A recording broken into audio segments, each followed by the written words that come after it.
Join us now for the Dr. Joe Show with Mark Stiles of Stiles Law, Thomas McCoy, and your host, Dr. Joe Shrand. Oh, welcome to the Dr. Joe Show. Thunderous applause! Thunderous applause! Yay!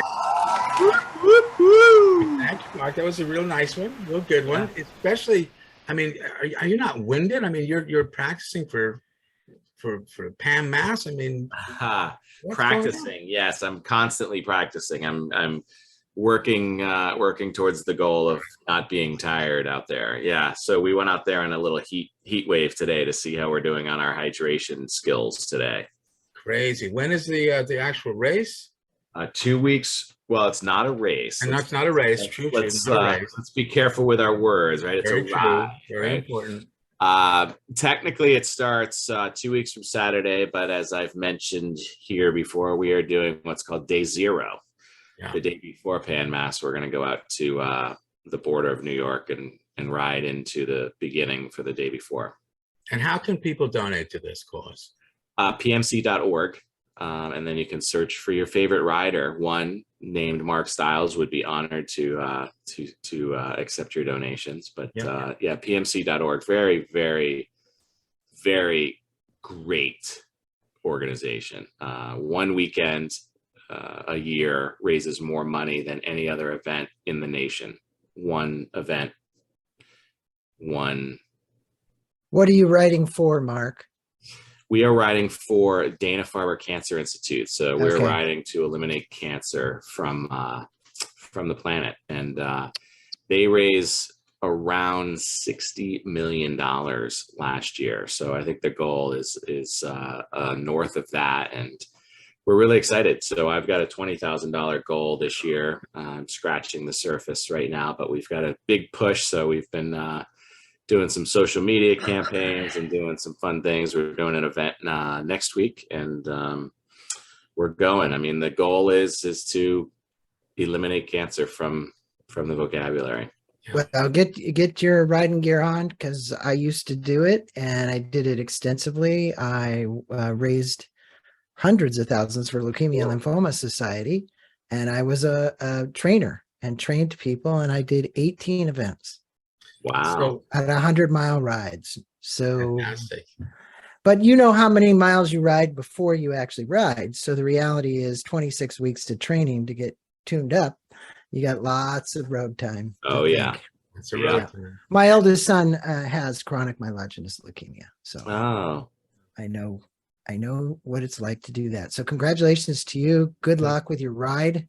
Stay cool and don't overheat. Yeah, we're doing our best. So our WATD listeners may not recognize that voice. So let me pitch it over to you. And could you introduce our guest? Oh, that wasn't Larry? No, that wasn't Larry. Oh, never mind, Dr. Joe. I got the little memo here. Our guest tonight, Dr. Joe, is the creator and host of Inside Personal Growth. He is an author, creative consultant, and thought leader in the human potential movement. Inside Personal Growth was born out of his passion for personal growth and mastery. He continually strives to improve his own life spiritually, emotionally, and physically as he learns from the hundreds of authors interviewed on his website. Welcome to the Dr. Joe Show, Greg Voisen. Welcome, Greg. Welcome. Hey, all of you, thank you very much. And all of the listeners in Boston and surrounding areas, thank you for listening to me and wanting to learn more about my show, me, and my book. Well, let's get right into it. Let's start with you, Greg. You have a remarkable background. I've read your book. The opening it's just so powerful. Can you want to tell folks a little bit, first of all, about the opening of Hacking the Gap? Yeah, the book is called Hacking the Gap, A Journey from Intuition to Innovation. And I think where the journey starts with me, and I'll be brief with this, is, as you're growing up, all these life experiences, Dr. Joe, as you know, which goes along with you as a psychologist, kind of get embedded. It's even worse, Greg. Psychiatrists. Of course, I don't mean that as a psychiatrist, but that's okay. But I think what happens is, we start to set up these limiting beliefs. And the reason that I actually started this show is I used to be, and then I'm speeding forward here, but for a long time, I was a top producer in the financial services industry, and I was just burnt out. And my son came to me and he says, Dad, you go to all those $1 million roundtable meetings and you get to hear all those great speakers. How about if you brought them on your show? Greg, how And old how about were if you? How old were you when your son came up to you? How old was your not how old you? How old was your son when he came up to you and give you that advice? Yeah. How old was he? He was about 14 at the time because he it. built the first website. That's incredible. 14 years old with wisdom. Go ahead. So what happened next? So I started this podcast show 15 years ago, Inside Personal Growth, as a means to help educate people and inform them and inspire them about what they could do about, and I'm not just going to say limiting release, because we cover business, personal growth, wellness, mastery, and spirituality. So what I find is that the spirituality side of things is a big issue, but and I both know that some of the issues are, you've got the subconscious and the conscious, and the subconscious mind gets programmed, and literally it's very hard to unwind. And I believe that as a human species walking the face of the earth, that I was speaking with a social biologist the other day on a podcast. Her book was Watchman's Rattle and the other one was On the Verge. And she said, it's really great. We do all this. We have all these analytics. We can tell what's going on. But the reality is, and her name is Rebecca Costa, is she says, as a social biologist looking at our species for millions of years, we literally wait till almost it's a disaster to make a change. We're really programmed that way. We're rewired that way. And what I wanted to let people know is that you can choose to make a change before that. And the hacking the gap part of it is finding the fastest way between point A and point B, really, and doing that through learning versus you having to have all these difficult learning experiences. Now, just yesterday, I had a beautiful guest on the show, Sterling Hawking, and his book is called Hunting Discomfort. And he's basically saying the only way through is the discomfort that you have to go through to basically, and you should be hunting it. You shouldn't be waiting for discomfort to come, because discomfort's going to come. So my show is really around everybody who's discomfortable, uncomfortable, uncertain, looking for solutions inside themselves, and has the ability, obviously, then to take action on that. In other words, you can take the action when you choose to take that action. So that's a little bit about me, but more about, the book and the process and how I got there. But what was it that was going on in your world that inspired you to do this for so many other people? I would say that I had a lot of, as the Buddha says, there's pain and suffering, and then there's getting out of pain and suffering, right? And I think there was a tremendous amount of pain and suffering for me on not being enough. And I think I see so many people out there who don't believe they're enough. And whether it was your parents who said, hey, you needed to get A's in high school and college, and you believe that, or you wouldn't be, or you needed to be on the dean's list, or whatever the story was, or you needed to marry this XYZ person because it was going to be great. It's all about, self-doubt, doubting ourselves and doubting our ability. And from a personal growth standpoint, the 957 interviews with authors on really these topics. And what I find is a broad range of approaches to, I wouldn't say solving the problems either, really analyzing the problems, and you defining your own solution. You defined yours. Well, mine was the pain and suffering of a family. You go back to this. I was brought up with a little Jewish mother and a Catholic father. He never practiced Catholicism. So my mother's was a dominant in the family, and her message was the Groundhog's Day, that what did you do for me today? She didn't mean for her. She meant, what did you do today? There was never about being. It was always about doing, right? And so I think what happens is we get caught in this kind of rat trap of not really thinking about who we are, what we want to become, but what we need to do to look good in the eyes of other people, and especially your parents, who you're living up to, who've put you on a pretty high pedestal in most cases, right? I think that's, And I don't think, Joe, from generation to generation, this isn't anything against my mother's generation or the generation prior to her, but I think this is perpetuated. You know, if I did a histogram of my family, I could see all of that there. I did a histogram, so I saw what happened with inside the family. And I'm not blaming anybody. I'm so blessed to have had a family like this, but I'm even more blessed for what I just said, having figured it out on my own and worked my way through it to get to the other side. Now that meant, Dr. Joe going through anxiety attacks, not being able to get on an elevator, not being able to go into a restaurant, being afraid, thought I was having a heart attack, being hooked up to stuff on my head so that they could look at the electrodes and see what I was doing. When I actually saw what I was doing myself to debilitate myself physically, that it wasn't, something that somebody on the outside world did. I can't blame them. Nope. For what's going on. I created it all. That's right. Well, if it's always someone else's fault, you're never in control. Right. And if you're not in control, you're always going to be anxious. So great opening. Where do you want to go now? Do you want to go into the book? Do you want to go deeper into your spirituality, your life? I kind of leave that up to you. You can go either way, because the book, is kind of a memoir.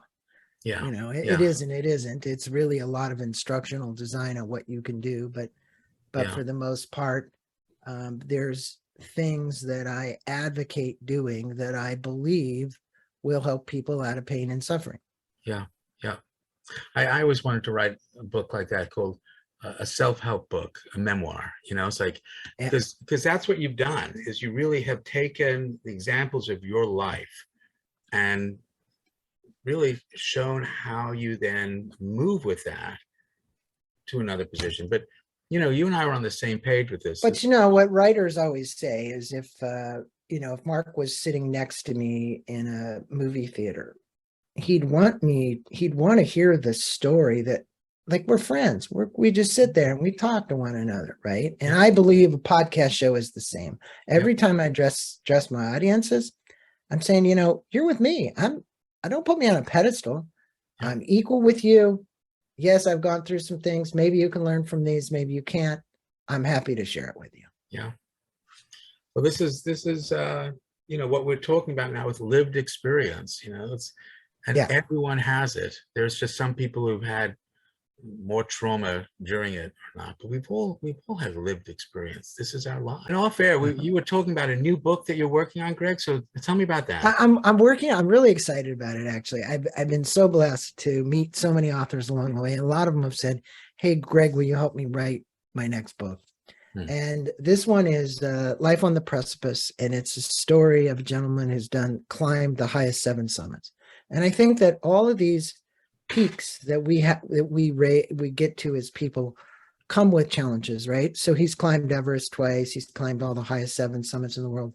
But in the process of writing this book, I got the pleasure and the honor of interviewing in excess of 20 mountain climbers who've climbed most of these peaks. Okay. And some of the listeners might know NIMS. That's the guy from Tibet that did the story. You probably know the guy that did the face in Yosemite.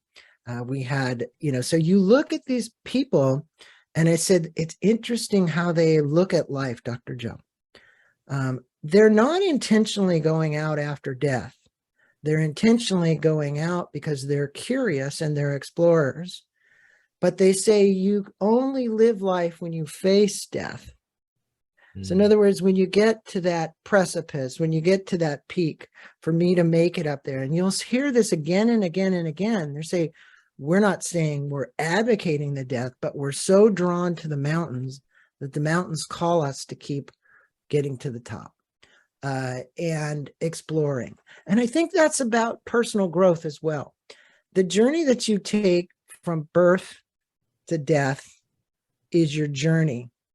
And every step along the way, you get an opportunity to make choices. Do I go this way? Do I go that way? Is there going to be an avalanche? Is there going to be a rock slide?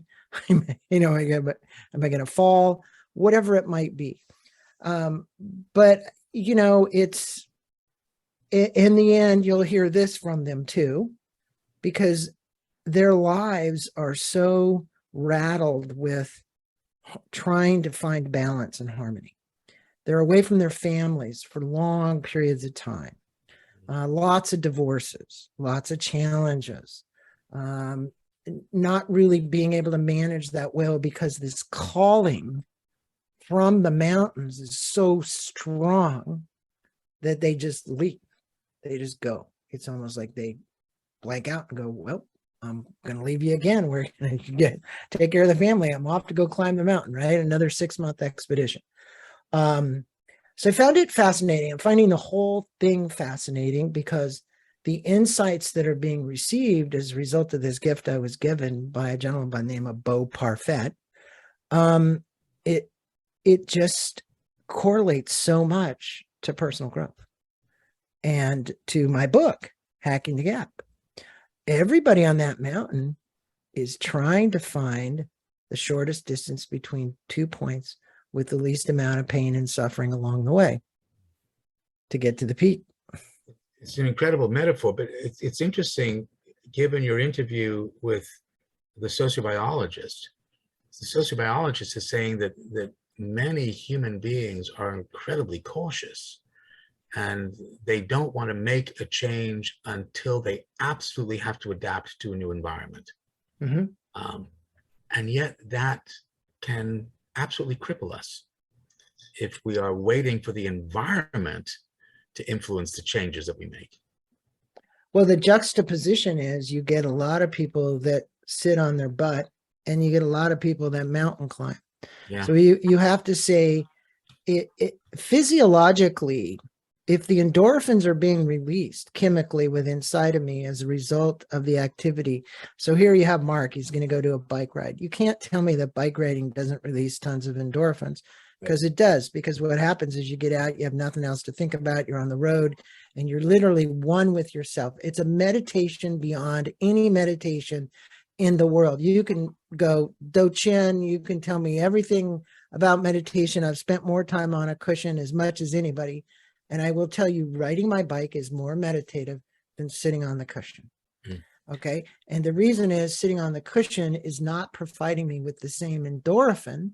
Not that it couldn't, because look, I just watched the Netflix deal with Michael Pollan on all the psilocybins and, microdosing LSD and taking ayahuasca and all these things to attempt to get to a certain level within inside. Now, I believe that all these plant-based drugs are wonderful. It's curing OCD, it's curing PTSD, it's doing all kinds of things that people out there are in pain with. And they can really shorten the cycle of that pain by actually taking or administering one of those drugs. I would highly advocate it. One has to be quite cautious, though. WATD does not endorse this. Endorsed. The views of the show are not. I understand. But Mark, let me ask you.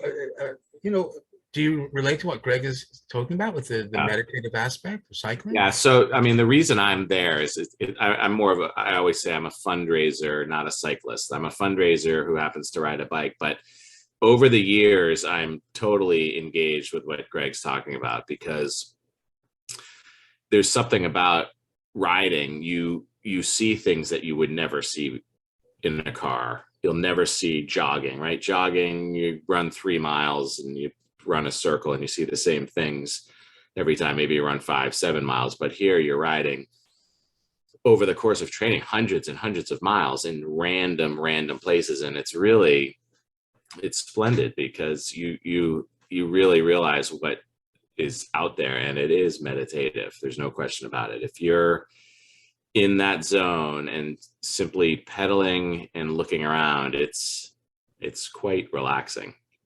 It is. Even Dr. Joe, the cans that have been thrown out on the side of the roads become interesting little obstacles for you, because you only have one, and you can chime in, Mark. You only have one objective. And your objective is every time your foot moves around the pedal to make sure you stay upright, stay focused, and you'd stay diligent on the road and make sure you don't get hit or whatever it might be. Right. And at the same time, you get the opportunity to enjoy that scenery off to the right or the left. I happen to be blessed. I get to ride up and down the coast of California. So every time I ride to the right, I look out into the ocean and I can see whales. I can see seals. If it's on a great day, I can see some really nice bikinis too, right? So the reality is that, you know, you do this, but it isn't something that if you drove your car, like he just said, that you would take notice of.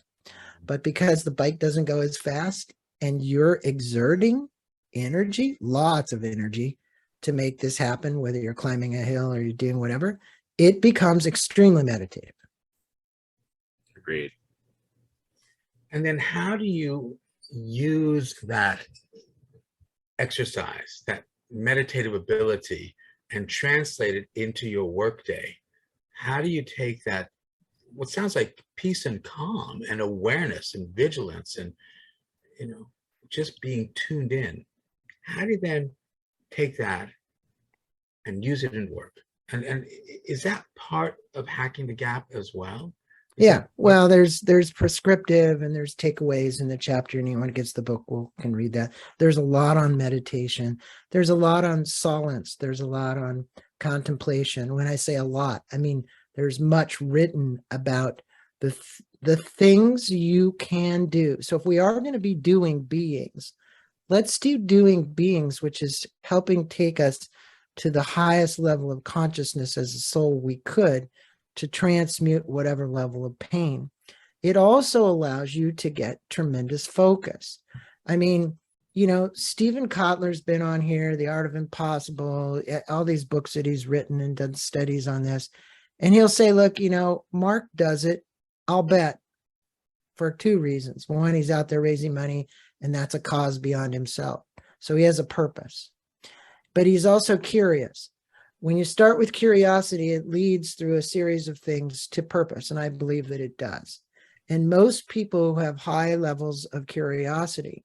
So I'm doing an interview with Seth Goldberg. He's in Nantucket, and the book is called Radical Curiosity, right? And you know, we've lost this radical curiosity to help solve problems. And I think he's absolutely right. And Dr. Joe, what I would say is, when you get out on a bike and you use this now to come in, you're more engaged to want to focus on doing something good and solving somebody's problem.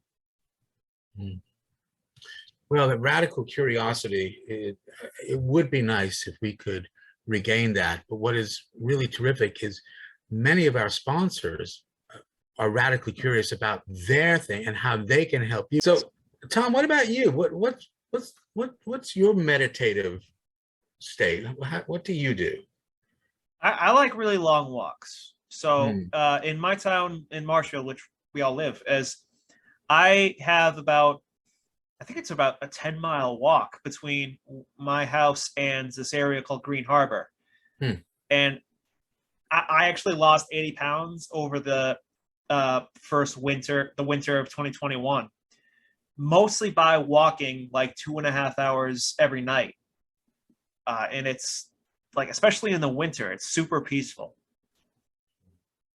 And I got a lot of thinking done over that time. A lot of thinking. Sure did.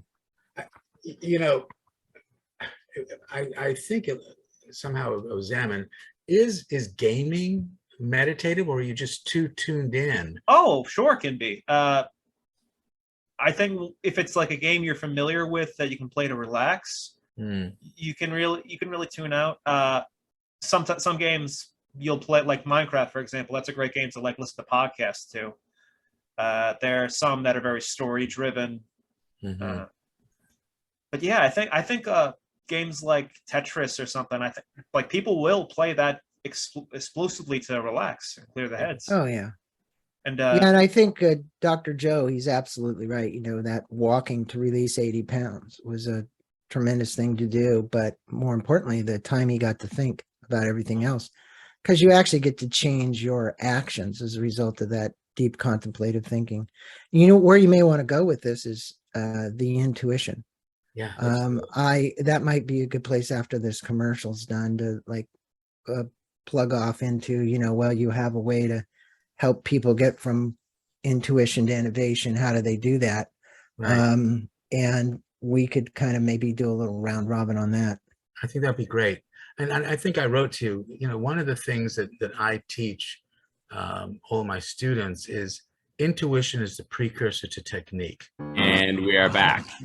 We are back with the Dr. Joe Show with author Greg Voisen, who is hacking the gap. And we're going to talk about going from intuition to innovation. Isn't that what we're going to be talking about, Dr. Joe? Yeah, let's jump right into it, Greg. Okay. Intuition. Well, so look, this book, while it is written for individuals who are entrepreneurs, everybody's an entrepreneur in my mind. Okay? I agree. Or can be. Okay. Yes. And I tested this because I went to the universities and I did a lot of studies, and I interviewed software engineers and all kinds of other people. And, you know, somebody who was radically curious, like we said last time, was Stephen Jobs. Probably couldn't have been anybody more radically curious than Stephen Jobs. But you'll find that a lot of the architects of our software, there's many gentlemen and women who are radically curious. They want to solve a problem. And so I said to myself, well, I want to ask you guys something. And I started out with this survey, Dr. Joe, around intuition.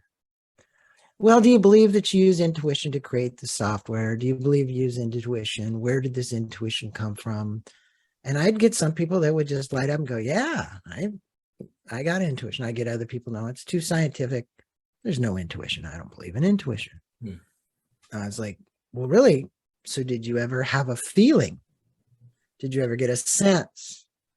Did you ever go down? Well, yeah, I did, but I don't believe that's intuition, because I believe what happened is I'd programmed my brain enough through college and enough meetings that I connected the dots. And I said, yeah, I believe you did connect the dots.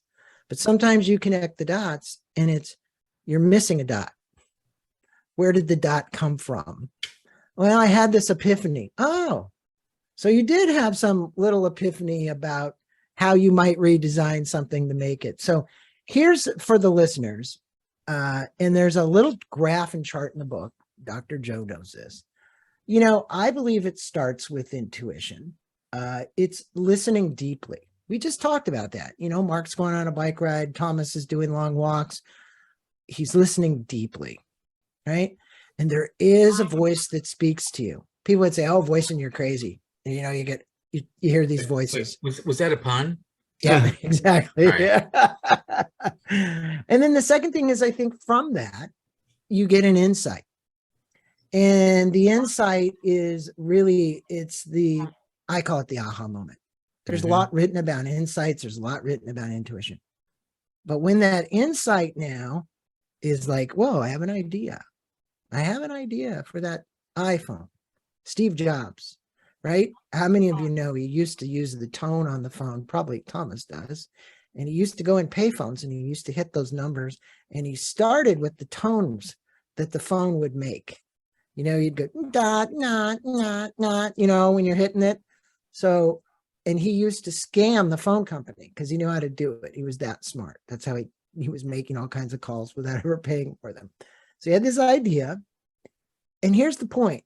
You get inspired then because knowing it's right. Now here's what it is. Is it a knowing for you? It doesn't have to be a knowing for somebody else. All right. So, you know, you'll have people argue points with you about your idea, and they tell you, as I just said, you're crazy, you're a lunatic, that idea is never going to work. And then you read in the newspaper 6 months later, some guy had the same idea and went for it. And you're like, shoot, I had that great idea. And I'm saying, everybody's got great ideas. You just didn't take action on them. What we were just talking about at the beginning of the show, we waited around forever before we ever implemented anything. Then after inspiration, you incubate. We all incubate for a period of time. We got to think about it, cogitate on it, think it over. After that, here's one of the hardest steps, and it's the ignition step. All right. And that's where you manage the energy associated with launching any good idea. Because a lot of entrepreneurs will burn out before the idea ever takes hold because they don't know how to manage their own personal energies. So whether you take runs or you ride your bike or you meditate or whatever it might be. And I found this to be the case because for me, I got in many positions where I ended up getting anxiety attacks because I was so much there that I couldn't deal with it. It was like, I didn't know how to manage the energy. I was like overboard, right? And then you go into the innovation and people say, well, that's innovation stage. Well, yeah, you have to innovate the idea. You got to take it. You got to make prototypes. You got to make models. You got to, you got to work it up, right? And last one is implementation. So the step from innovation to implementation is, for most people, that's the marketing part. That's the part, well, I got my prototype, it works, I sent it to China, it all came back, it's all working, let's now put it to market, we're going to put it on the internet, we're going to shove it up at Amazon, we're going to get it to work, we're going to get people to buy it. So that little cycle, I went out and then I went to people in innovation departments, actually a very famous one in Massachusetts, actually, a gal, can't think of her name right now. And I asked her, I said, hey, this was my theory. I just kind of tested it. She said, you have every step that is actually almost 100% correct. I might put it in a different order, but the reality is anybody who's studied innovation, every one of those steps is part of the process. I thought, okay, well, I thought that was my idea. It really wasn't. It actually had already been out there. But the reality is that I think everybody needs to know that. With inside of you resides a person who has a great idea that if you act on it, could do something that could change the world. So act on it. So what do you say to the folks that say, yeah, but if I say it out loud, someone might steal it from me? Well, I think Dr. Joe would have probably attest to this, is they have enough self-doubt in themselves that they aren't willing to say it out loud, and they have fear. They have so much fear themselves. So we could talk about fear all day long, but I remember a long time ago going to talks, and I think it was Zig Ziglar used to say, it's false expectations appearing real, right? And I always could remember that acronym, right? And again, I come from more of an Eastern philosophy. I think the biggest challenge in managing that energy, Mark and Joe and Tom, is you get attached to something and you think it's going to happen a certain way. But if you have attachment to the goal occurring a certain way, it doesn't always happen that way. And that burns you out. And that was me. I was thinking, oh, it's going to go just this way. You're step 1, step 2, step 3, step 4. That's bullshit. It never, ever happens that way. The other part is, Marshall Goldsmith was on here, the biggest coach in the United States, coaching people that achieve a ton. And he said, you move on a continuum from regret to fulfillment. And here's the reality is that when you don't know that all of this is impermanent and you're a high achiever, you don't even know as a high achiever what impermanence is. You don't even know what not being attached to something is if you're a high achiever. And why are you a high achiever? Because you're trying to solve something for yourself or prove something to yourself or to someone else, and most likely somebody else. Does that get back to the philosophy of your mom to do? Oh yeah, my mom, she ingrained into me, what did you do today? Are you saving your money? You know, it doesn't matter what it was, but hers was all around. I'm not going to just say doing. It was all about you achieving. Because the only way you could be recognized was to achieve something. Yeah. Okay.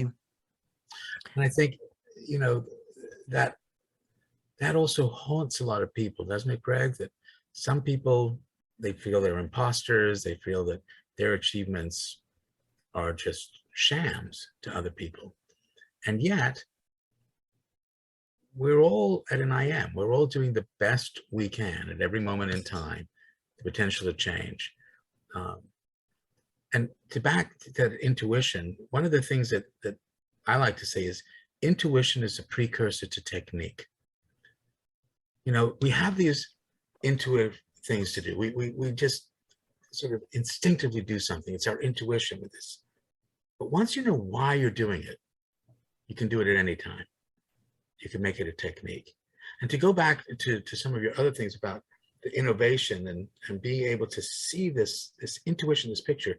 There was this guy, Kukuli. I don't know if you ever know about this guy. It's in organic chemistry. People still awake, I'm sorry.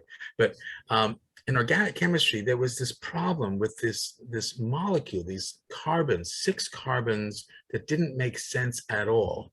And Kukuli was working on it. He had a dream. He literally, I'm not talking about he had a dream like a vision. He was asleep. And in his sleep, he had this dream about 6 snakes that were in a circle biting each other's tails. That is the structure of the carbon ring. The benzene ring, that's what changed our understanding of organic chemistry. And it was a dream. He had this intuition. He put it together. And what you say there about the snake biting its tail is literally in the Do Chin philosophy. Huh. That's awareness of your awareness. Wow. So, you know, when you're awareness of your awareness, right, then there's no thing. Yeah. So then the mind is empty, you know? So I think that because that symbolism of that, you know, that snake that you just said, I have a feeling there might have been more to that than just solving the problem, right? Because when you can get that to that estate, you can then find this, I'm not going to say nirvana, but I talked a few minutes ago about, and you said this isn't endorsed by this show, but if people are going to take psilocybin or, you know, any of these LSD or whatever microdose, you know, they're actually seeking some kind of state like that to get through. Now, in this gentleman's case, as a scientist, he was trying to break through the problem. Yes. Right. Now, that didn't mean that he didn't microdose something to get there. Maybe he did before he went to sleep. But my point is that he came up with a solution. You don't have to microdose anything to do that. No. You know what you have to do? You have to do a hell of a lot more bike riding like what Mark's doing and I'm doing, and you will get there. Yeah, you will. Because when you can be connected to the world in that way, when we realize that the air that we breathe doesn't separate us, but connects us, right, that is a powerful, powerful thing. And I think it's very comforting. I think, you know, we're one group. We're humanity. It's not this group and that group and this group and that group separated all the time. We don't have to be. But it's in that separation that we get the anxiety. Because if I'm separate from you, then you may want to compete with me. But what's nice is we don't have that competition here. We're not separate. We are endorsed and supported by so many people, including our sponsors. So, Greg, you were a financial advisor. Is that what your initial career was? I actually you want me to distill it down? Yeah. I did that. But I was in the top 3% of all life insurance salesmen in the world. So I was selling a product which people never even knew they could collect on. what is it? A Life insurance. Yeah. Life insurance. You don't think that that's not the hardest intangible in the world to sell? Right. Guy says, I'm going to give you money and I have to die.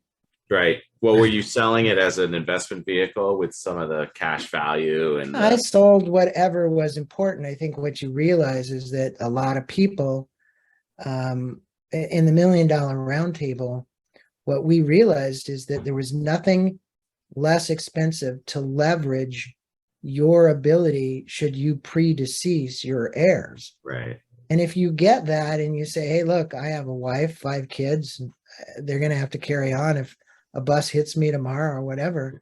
I paid on a lot of death claims where they were really grateful, but it's a tough business. Yeah. What makes it so tough, Greg? I think what makes it tough is the amount of rejection, tons of rejection. 9 out of 10 people fail at it. To be a success at it, I remember they did an ego test on me at the time because I was in my late 20s, early 30s. And the guy said, you're off the chart on the ego test. What did that mean? That meant that I had the ability to sustain large amounts of rejection and succeed. And I did. You know, I mean, you're going to get 8 people say no and 2 people say yes, if you're lucky, you know. So that was a really good training ground, an excellent training ground. What point did you say that this is not fulfilling? The part when it always became financial and there was nothing spiritual, because I was speaking to my clients about spiritual things. And if I got clients that understood the spiritual element of it, I was happy. But most clients started, as you said, buying it as an investment. It's got cash value. I'm never going to see it. Before I won't say before you had this insight, but there must have been some moment when your 14-year-old son comes up to you and says, Dad, you know, maybe it's time to do something else. Well, you know, my son was very observant and he saw that I was in pain, like I said, and the pain was attributed to, and now I realize at the time I didn't, my belief system about what I was doing. I think anything is transmutable when you shift the lens of focus. But I didn't know how to shift that lens of focus, my perspective. So to me, it was brilliant. And so he and I actually, he grew a little older, but during that time I started the show and then he became 18. And then I started a consulting company for business owners and through a company called Illuminate Consulting, Inc. And our job was really transforming the culture of the organizations with inside it. And we would go around and do meditation retreats when they weren't very cool. And it was amazing. I remember, Joe, one year he and I went down to this big conference we're invited to for logistics. So this is FedEx, it's UPS, it's all these guys, right? Management. And we said, our program is called Never Mind the Noise, Thriving in a World of Ever Increasing Complexity. Come to this workshop. Well, when the management companies put that up, there were thousands. It sold out. They were waiting out the door. Wow. My son and I were like, how in the world is this happening? These guys that are out there doing logistics, driving trucks and whatever, want to come in and figure out how to get some peace. So we did this Never Mind the Noise workshop for quite some time all around the country and for the insurance industry that I had been in. And the reality was it wasn't just meditation. We taught more than that about releasing, how to release themselves from the confines of that construct in the mind. But they all walked away. And honestly, we would do an hour-long workshop. We'd put 15 to 20 minutes of meditation in it. And they'd all be leaving floating, going, because they'd never actually done breathing, deep breathing or meditating ever. And they're like, cool. Because we would have this for 3 days at this workshop, Joe, and we'd see the same people come back again. So they were coming back into the workshop more than once. So I thought that was very fulfilling. You know, it is wonderful to hear, Greg, because, you know, one of the things that we've talked about with the IM is, you know, when you remind someone else of their value, you increase your own value. And in part, this is also what Mark is talking about with his bicycle riding. He'll use the word gratitude, and how it's amazing. Well, maybe you can talk about it, Mark, when you're riding, and people are giving you water, or just on the side of the road. The event itself, yeah, it's 48 hours of pure gratitude, volunteers thank you, no, thank you. And then there's people on the side showing signs, I'm 12 years old because of you. And those things, it's spiritual, it's very, very fulfilling. And plus there's a big community, Mark, that you want to talk about communities of support and what you do with young people who've had addiction and bringing them in. This community of writers and support and administrators for the organizations, Dana-Farber in this case, it's just, you can't, I don't know of anywhere else I've gone where I've found that deep connectedness in the community. That's why you keep coming back year and year, and people say, right. Oh, you've done like 13 events. You're coming back again. What are you, a masochist? Right. And I was like, yeah, I am. Yeah. But there really is something about service, about doing something for somebody else. Yeah. One of the things we talk about with the IM is we all want the same thing, which is just to feel valued by somebody else. But for millennia, human beings have increased their value by decreasing somebody else's. And then are astonished that the other person does the same. That's why we have the wars, the conflict, the separations. But we don't need to do that anymore. We actually never needed to do that. You can always remind someone of their value. You become more valuable. You increase your group, which means you're then safer. And when you feel safer, you can shift your brain from that. Well, you talk about the cortisol response in your book about the stress and how cortisol will interfere with things. But you can then actually do more. When you give, one of the things we say in the addiction world that I talk with my folks about is contribute to society to help with your sobriety. When you contribute, it increases oxytocin in your brain, not OxyContin, oxytocin, and you just feel trusted. Mm-hmm. That's what we really want. So what do you think, Greg? I think it's you're speaking about your group and addiction. I just did an interview with Pamela Brinkler. She wrote a book called Conscious Bravery, How to Care for People with Addiction. It was really, really fascinating because, the caregivers of people with addiction, in her case, 2 sons that got on methamphetamines and created a very hellish life for her. Plus, she had just lost a husband to brain cancer as these kids were growing up. So she had kind of compounded. But what you said, what she did to transmute the pain was to learn how to be okay with who she was as a mother, that she didn't blame herself. She used meditation. And again, I don't want to harp on meditation, but I do want to say that I'm an advocate for whatever it is that you do that can calm your mind and get the monkey out of the brain, because it's in there all the time, repeating and talking. So whether you do walks like Thomas did, or you get on a bike, or you go surf, or it doesn't matter. I think anything in nature is a great prescriptive tool. And if you read my book, you're going to see I give lots of nature prescriptive elements associated with it. Because we have, and I'm not saying everybody, but as a society, I think we've lost touch with nature. Mother Earth is calling out right now. Global warming is calling out. You guys are sitting in Boston at 97 degrees tonight. We're seeing fires all around Spain and other places in the world.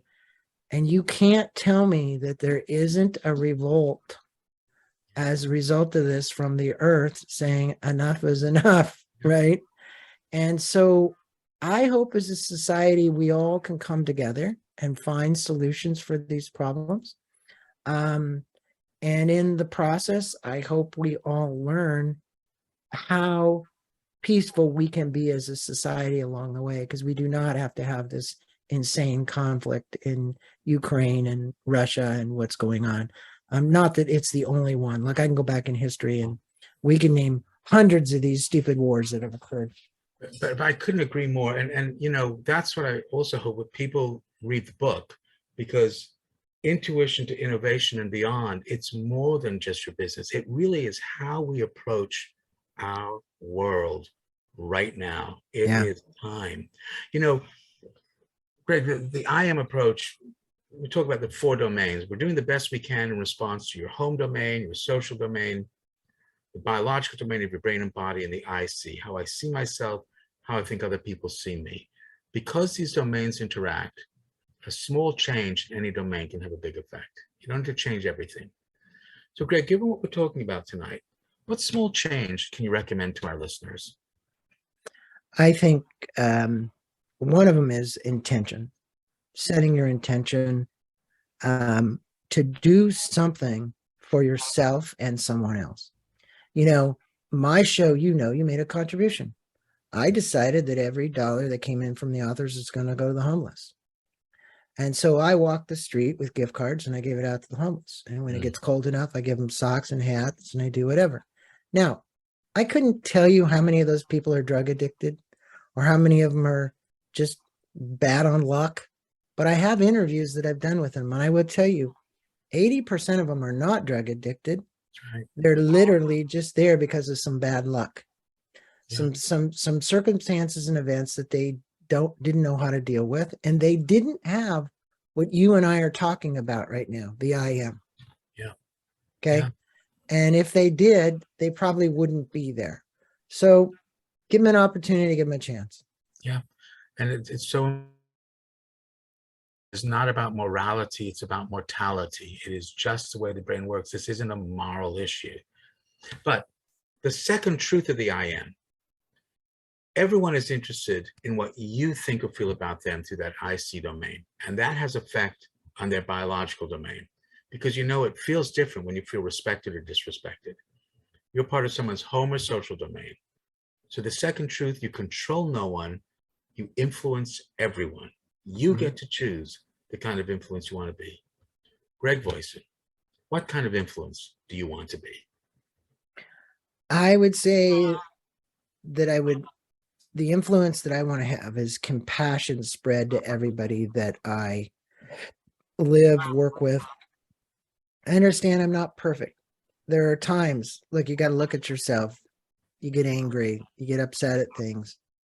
But underneath all that, compassion, and I was not just the Dalai Lama and not just Stephen Kotler, but in the end, if we're going to solve all these other problems, one of the biggest thing that needs to happen is everybody needs to have a big dose of compassion for the other souls walking the planet. And with that, that's really what I say. I mean, my foundation is Compassionate Communications Foundation. Hacking the Gap, Greg Voisen. You can get it on Amazon. Amazon and his website. Please, folks, get it. It is terrific. Greg, thank you so much for being on the Dr. Joe Show tonight. Thanks for having Greg. me. Thanks, Mark. Thanks, Tom. So we're now off WATD Live, but we're still on Facebook. Greg, that was fantastic. Yeah. So fast. Anything else that you know you would have liked to have covered that you think we can send a message out to our Facebook Live folks? And all of this will be a podcast next week as well. So Okay. what do you think? You know, I would just say, look, if somebody out there is hurting for some reason, whatever that pain and suffering is that they're going through, I'd like to offer up, you know, they could reach out to me. They can reach out to you. They really can reach out to a lot of people, but don't feel like you have to walk this journey and path alone. You know, I reflect, and I think I told you this story before, but I used to study a lot of Alan Watts, and I had the pleasure and knowledge of pleasure of going into George Leonard's living room, the guys that actually started Estalon. And George sat there and talked to me about mastery, the practice of something you have to practice. And what I would say is one of the things you need to practice is being kind to yourself. We don't frequently look at that as something that we're going to practice. We just think, oh, okay, that's great. But awareness of the fact that you're probably not being kind to yourself doesn't just pop up. It's just that, like, just there isn't just this big awareness all of a sudden, hey, I'm not treating myself very well. So I would say, look, it takes some time for self-compassion, for self-awareness, to treat yourself better. And when you treat yourself better, you're going to treat all the people around you so much better, because you're going to release a lot of anger and frustration that you have as a result of that, because you normally are beating yourself up for something you should have, could have done that you didn't do. And the reality is, Dr. Joe, like you said, I am okay just the way I am right now. That's right. And I know I'm echoing the same message that you talk about, but it is so healing. It could heal everybody on this show. Yeah, it can. And but you really have to practice it. Yeah, I agree. You have to be aware of it. So even when you're beating yourself up, that's your I am. At that moment in time, that's the best you can do. But you can now step back and wonder, why am I doing this? Yeah. What's happening in my 4 domains, my home or social, my biological, my IC, that the best I can do right now is not to care for myself. And instead of judging yourself about that, step back, wonder about it. It is much more rewarding to be reflective than reflexive, and much more important to wonder than to worry. We have to be able to do this. And Greg, your book gives us these guidelines how to do it. I mean, we're so simpatico. It's just, we have different words for the same thing, which is we're one group. We're doing okay. But if we don't like what's happening, we can change it. And honestly, at this point, we really have to. We really have to. Well, it's like the tapestry, Mark, it's not coincidence that Mark rides bikes, or Thomas lost 60 pounds walking in contemplation. 80. Is it 80? 80 pounds. Yeah, 80 yeah. pounds. That's not chipping. But when you look at the tapestry of life and the interconnectedness, you just look what happened on the show over the last hour. Yeah. We have 4 individuals that really, only person I ever met here was you, Dr. Joe, first, and again on Zoom. Yeah. I just want to thank you and your team for having me on this afternoon, and for us to be able to speak so openly and honestly about topics which, I love speaking about, but more importantly, I hope the listeners really have an opportunity to take away one nugget, whatever it might be. And if that one nugget tonight was, hey, I need to have more self-compassion and love with me, that to me is so healing, to be able to then walk the face of the earth with this, what I'm going to call the tapestry, the web, the thousands of people that you've met and talked to and spoken to, and gone down the street and seen a guy play a flute and threw $1 in his hat. Just take out your wallet and throw $1 in the hat. Yeah. And just have zero expectation of what you're supposed to get in return. And please don't be afraid of those people. Those people are just like you and me. They had moms and dads. When I go out to the people on the street and I hand them a card, I recognize, you know what? It's another soul walking the face of the earth. I need to be compassionate. And the reality is, when you understand the story, no matter what it is, you're practicing I am. Yeah. Well said, Greg. I so appreciate it. It's really wonderful having you on the show. When the next book comes out, come on back and talk about that as well. You're welcome back anytime. Well, the next book I'm going to write with my son, and it will be coming out probably within a year. And It's called The Guru in the Mirror. The Guru and the Mayor? The Guru in the Mirror. Oh, The Guru in the Mirror. That sounds a lot better, actually. Yes. Well, because, there's only one person when you look in it, you're your own guru. Oh, yeah, absolutely. Okay. Yeah. Well, you guys are all great. I really enjoyed it. Hey, Mark, send me that link. I want to make a donation. Oh, you're a good man. You're a good man. So, oh yeah. When are you doing it? Next weekend? It's 2 weekends. Two more weeks. Okay. Yeah. Send me, Joe's got my email address, or you do.